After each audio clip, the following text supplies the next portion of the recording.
আজকে একটা নতুন ধরনের চিকেন বানাবো, চলো দেখে নিই কীভাবে বানিয়েছি। প্রথমে মাংসটাকে মেখে নেব।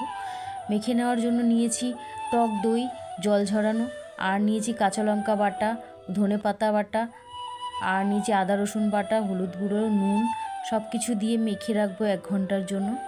1 ঘন্টা মেখে রাখলে কিন্তু খুব মশলাগুলো খুব ভালোভাবে ঢুকে যাবে।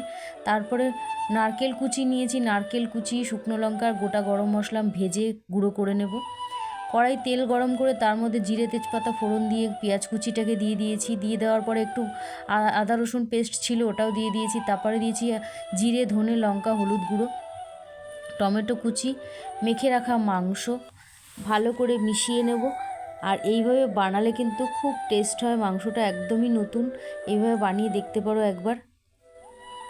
তারপরে একটুখানি কষে নিয়ে ভালো করে দিয়ে দেবো আলু। আলু না খেলে দেবে না, আমি দিয়েছি। আর দিয়েছি ওই ভাজা মশলাটা।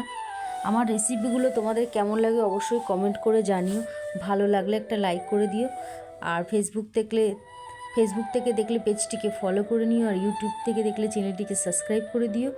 আর নতুন নতুন রেসিপি পেতে আমার চ্যানেলটিকে অবশ্যই ফলো করো।